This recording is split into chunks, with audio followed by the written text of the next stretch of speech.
Let's explore autistic history and the Autism Wars. This is part 138, I think, 138 of a series.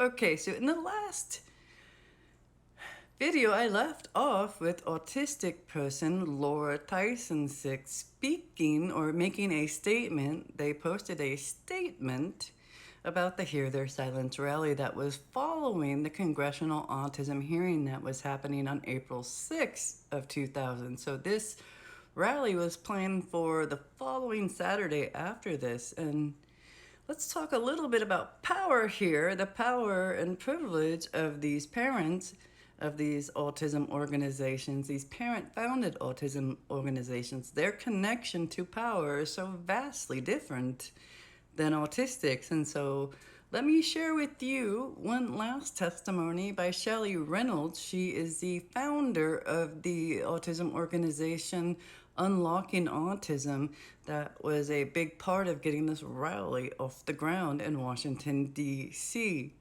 Now, I'm going to share a lot of her testimony, but I also have to paraphrase a lot of it because it's packed full of misinformation and myth and medical misinformation. So I will do my best to get through it. And then after that, in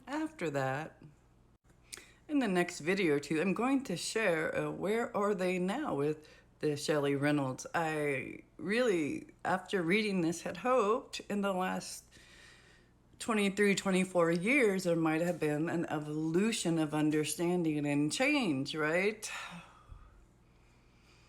No, I'm sadly, astoundingly no. But I'll get to that. First, let's talk about this testimony. So in his opening statement, Senator Dan Burton gave a shout out to Shelley Reynolds and her autism organization, Unlocking Autism, and also in the closing statement, he does the same. So let's hear what this very important person to Senator Dan Reynolds has to say. Ms. Reynolds states, Mr. Chairman and members, my name is Shelley Reynolds. I live in Baton Rouge, Louisiana with Aiden, my husband of 8 years, and my children, Liam, who is 4, Marin, who is 2. I would like to thank you both for holding this hearing and allowing me to testify before you today. I met Aiden in the 10th grade. We were in love with each other from day one. We dated all through college and we got married as soon as we graduated. We had our own house, 2 cars, 2 careers, and 2 dogs. She says here, we were living the American dream. Right after we were married, Hurricane Andrew, one of the most destructive hurricanes to ever hit the United States, slammed through Baton Rouge. Sustained winds of 100 miles an hour ripped off our roof, and 8 days without electricity left us with very little food or water. We promised each other we'd never again be unprepared for such a disaster. But 6 years later, hurricane-force winds blew into our home again.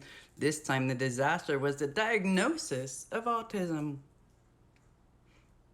For our firstborn son, Liam, it completely tore our home apart, and the effects have lasted much longer than 8 days. No amount of preparedness can ready you for a storm such as this. Daddy, he said, love you. He learned how to sing Itsy Bitsy Spider. He played finger games with us. He loved to interact, and he especially loved to show off for his grandparents. We did all the well baby checkups on time. I breastfed him until he was 8 months old. I did not start solid foods until he was 4 months old. We did everything completely by the book.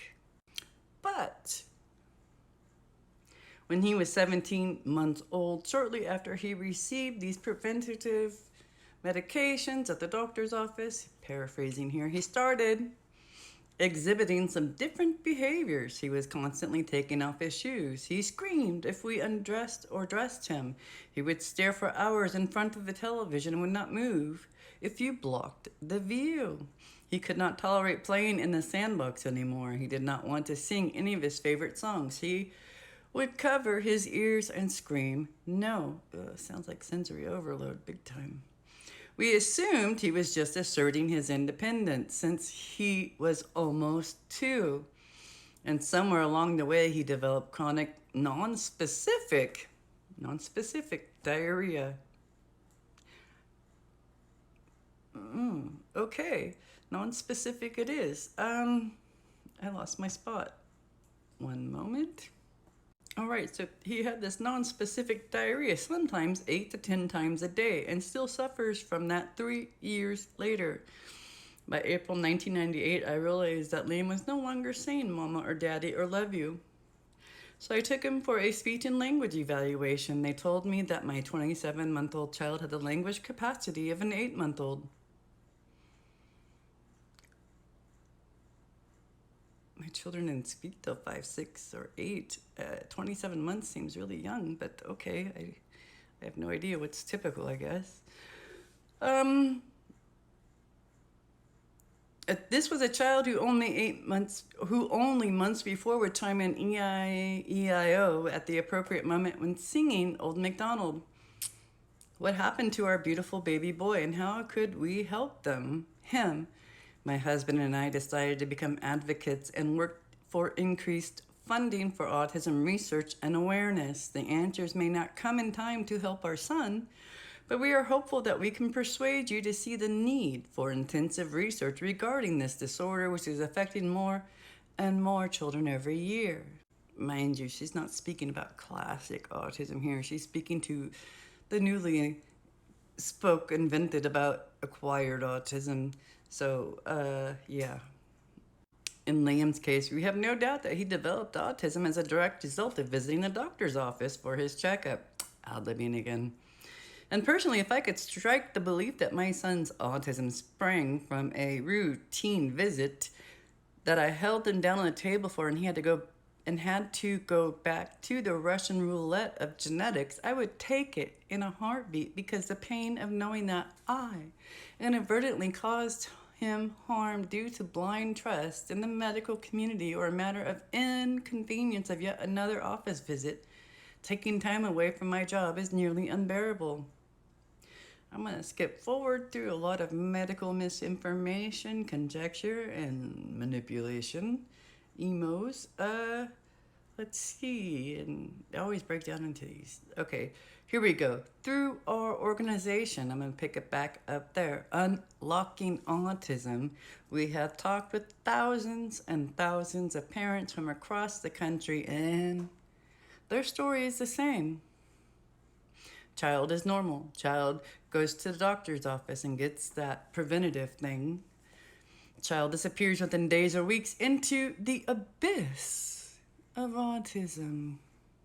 Shelley states here, if you doubt me, I invite you to come to the Hear Their Silence rally on April 8th on the mall, where the Open Your Eyes project will be displayed, and view the thousands of pictures that we have called, and realize that 47% of those people who participated believe that the preventative medication you get at the doctor's office for your children.